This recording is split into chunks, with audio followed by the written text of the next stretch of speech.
There are some times when I question what is reality and what is fiction. There are times when I question if I'm awake or if I'm asleep. Today is definitely one of those days.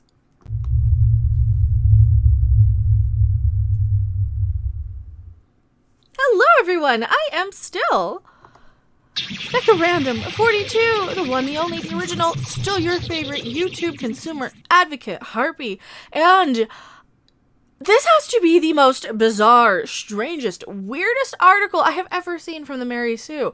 Oh yeah, it's Mary Sue time. It's that time of month where we check in and see what our good friends, the Mary Sue, have to say.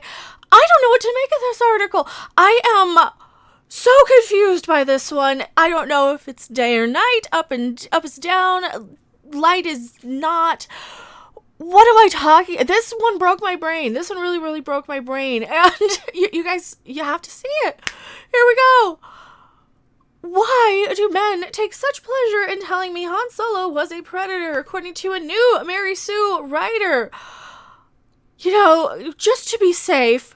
The music. Oh yeah, just to be safe. And the writing crop.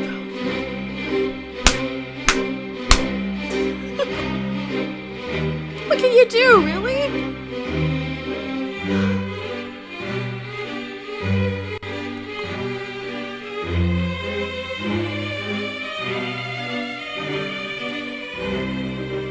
I don't know what to do with this article. We'll just read it and go through it piece by piece. And now, normally with the Mary Sue, we get all of these articles that like to go around trashing males. You know, they have this real prejudice against men, especially white men. Miranda Hoyt writes this article. This came out today. So in the whatever dimension this version of 2020 happens to be in, apparently the Mary Sue wants to bang Han Solo and are getting mad at men for correcting them.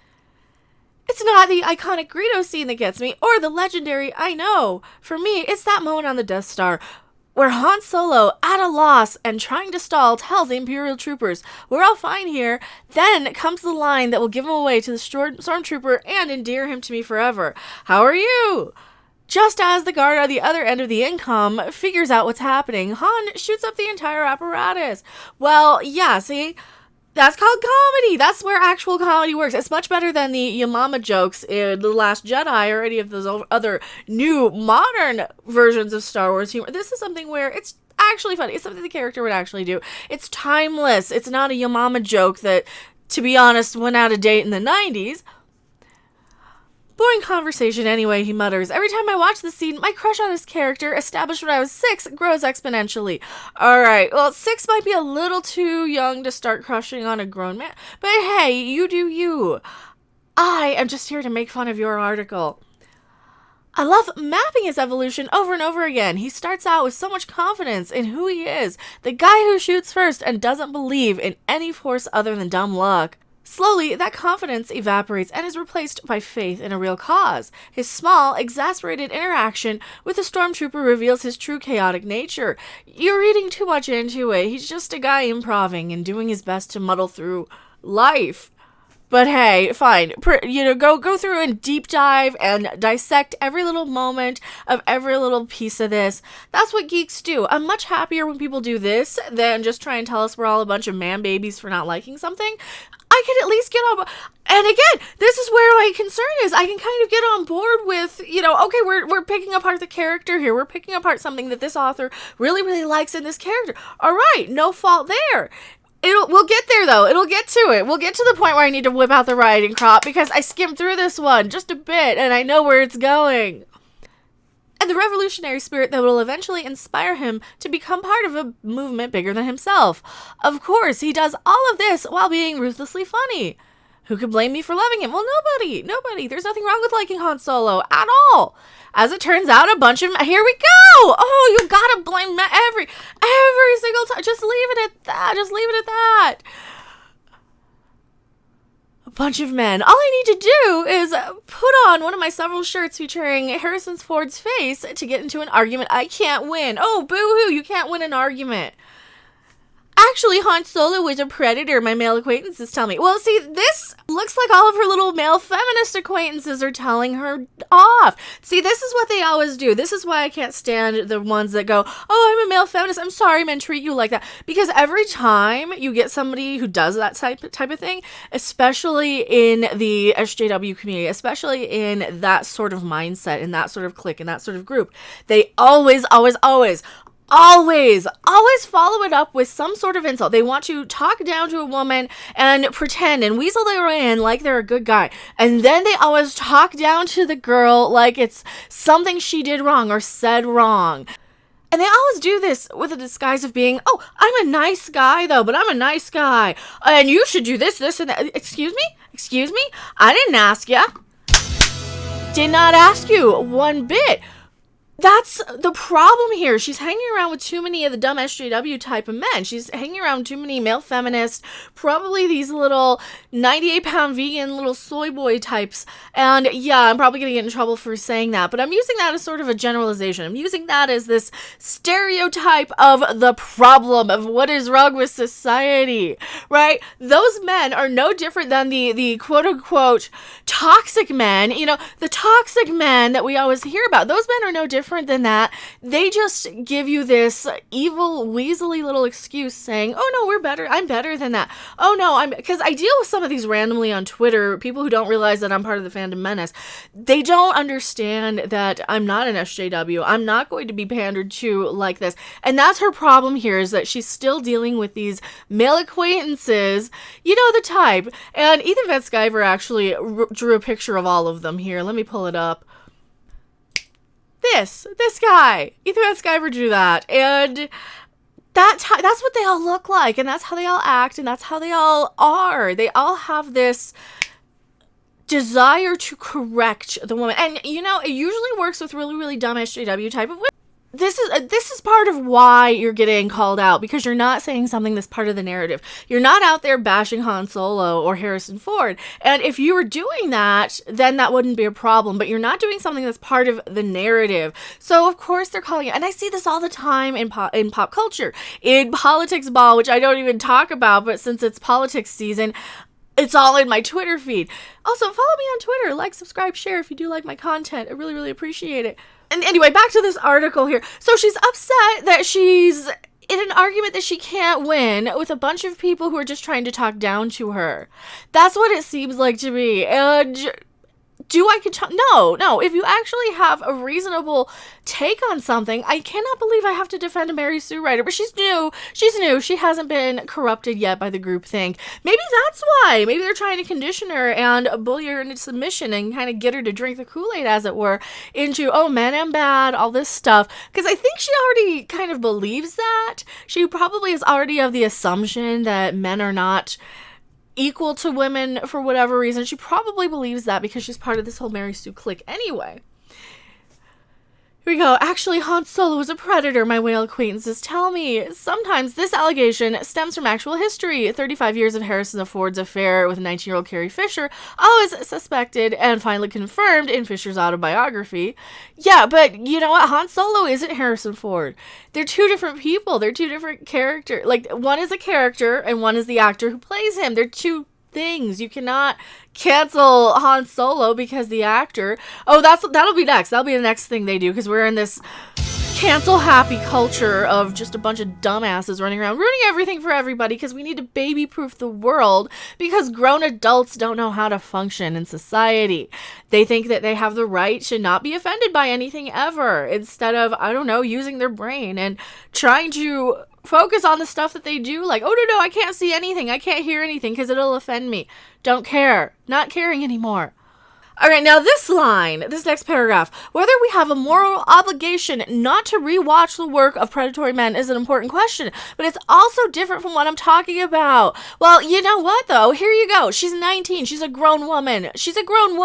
If you are not a grown adult at 19, get off my planet. I'm tired of this. Seriously, if you cannot be considered to be a grown adult at 19, then I don't have to take you seriously until you actually identify as one. Can we change those rules a little bit? Because all of these, adulting is hard. Oh, adulting is hard. I don't know.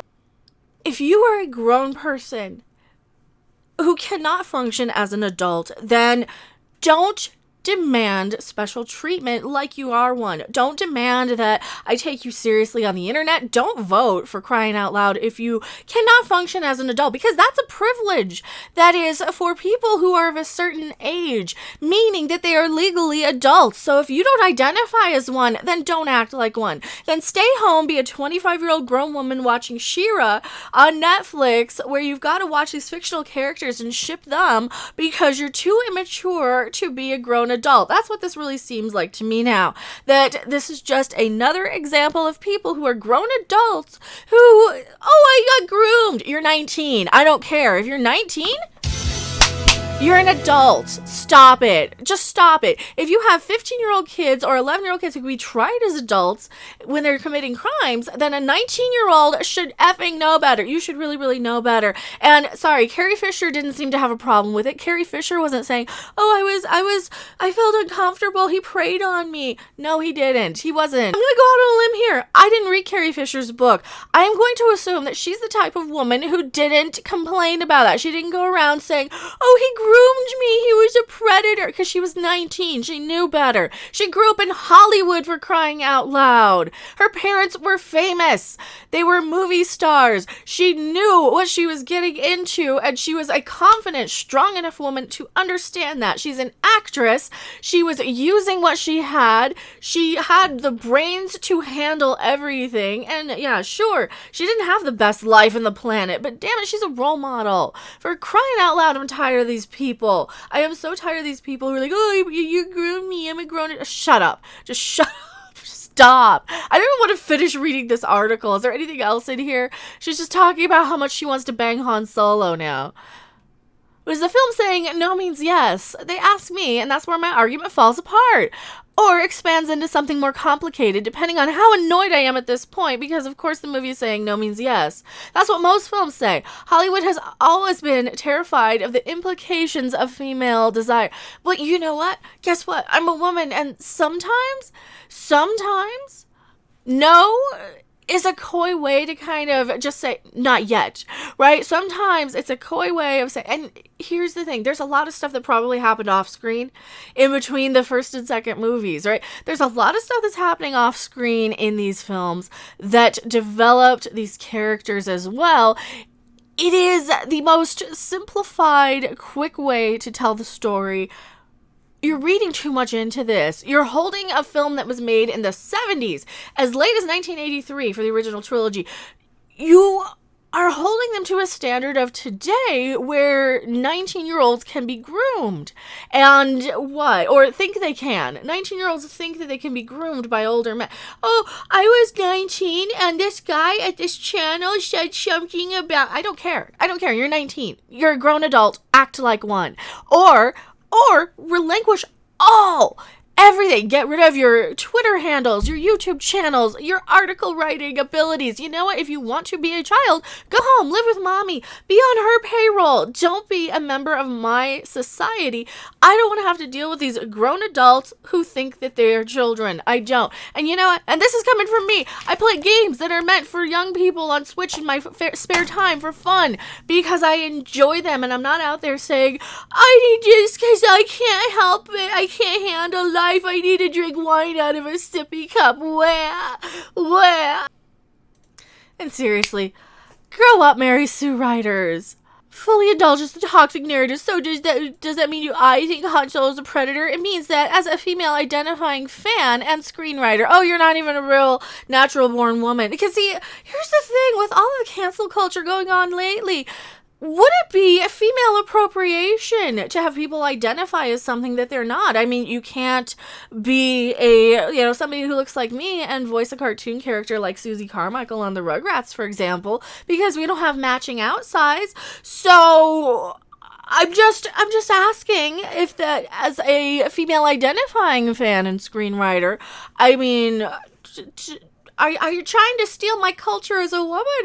Do I get to be offended by that? Because I don't care who you bang and who you sleep with and what gender you are. That doesn't affect me at all. I just don't like this whole double standard that we live in, where some people can, oh, here we go, white men have been trying, shut up.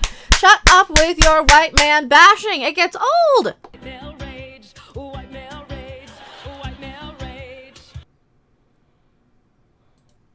Yeah, more of that.